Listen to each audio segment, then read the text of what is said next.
สวัสดีพี่น้องอ่าที่เสือตัวดาก็เป็นพระพรตัวพระเจ้าที่พระเจ้าอำนาญาตัวดาและก็มีอินหุ่นมางเรื่องความเชื่อของดิเซอร์ตามภาษาโอยญาดิอาศัยตัวดาก็เป็นสิ่งที่ดีที่ญาเข้าใจหรือว่าญารับเชื่อบุพระเจ้าดีญาเลยฉะนั้นบึญาเชื่อเลยความเชื่อดิญาเนี่ยควรเป็นแบบใดและควรเป็นความเชื่อแบบใดเฮาประคัมภีร์ยาโกโบเตดักความเชื่ออิบิการปฏิบัติก็เป็นความเชื่อที่เกตเลยในโบเน่ประคัมภีร์ยาโกโบกำลังมางถึงความหมายที่ว่า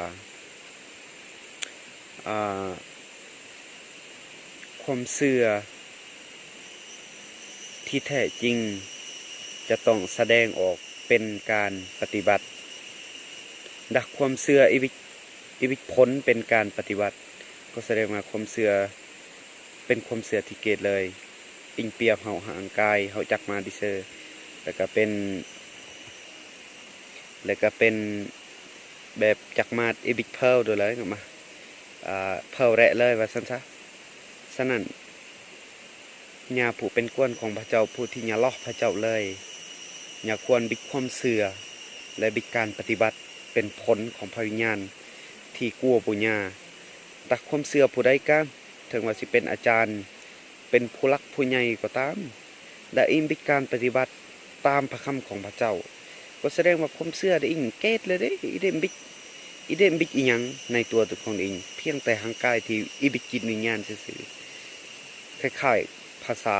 ลาวเตตายแบบทรมานหมายความว่าเกตแบบทรมานซึ่งอีบิกเพลบรึงเกตแบบคล้ายๆว่าแบบแม่ละเป็นพญาติ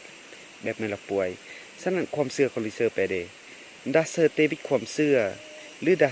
เตความเชื่อแท้เลยเชื่อเป็นความเชื่อแท้เลยเชื่อเป็นความเชื่อแท้เลยความเชื่อต้องแสดงเป็น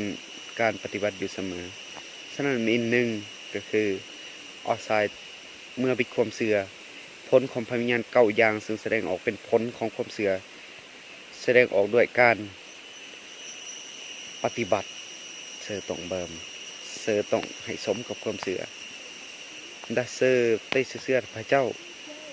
เตเสือนะดอกเงียดตะแวเสือนะดอกตะม่วงนะดอกเบิ่มแบบโลกเบิ่มแบบมันนี่ในโลกอีหลอกโดยอีหลอกพระเจ้าก็แสดงว่าความเชื่อของดิเซอร์กำลังเกตฉะนั้นเอาไซตัวดาเสือต้าชีวิตของดิเซอร์แบบกระเสือพยายามปรับเปลี่ยนและเสือกับพยายามยอมให้พระวิญญาณบราซึ่งเป็นบราเพลดิญาดิพระเจ้าที่ทรงยุ่นอำนาญาทรงนำญานำพาญาและยึกญาและย่อมกับใจสารภาพต่อพระเจ้าสำหรับมินขอพระเจ้าอวยพรเอาไซตัว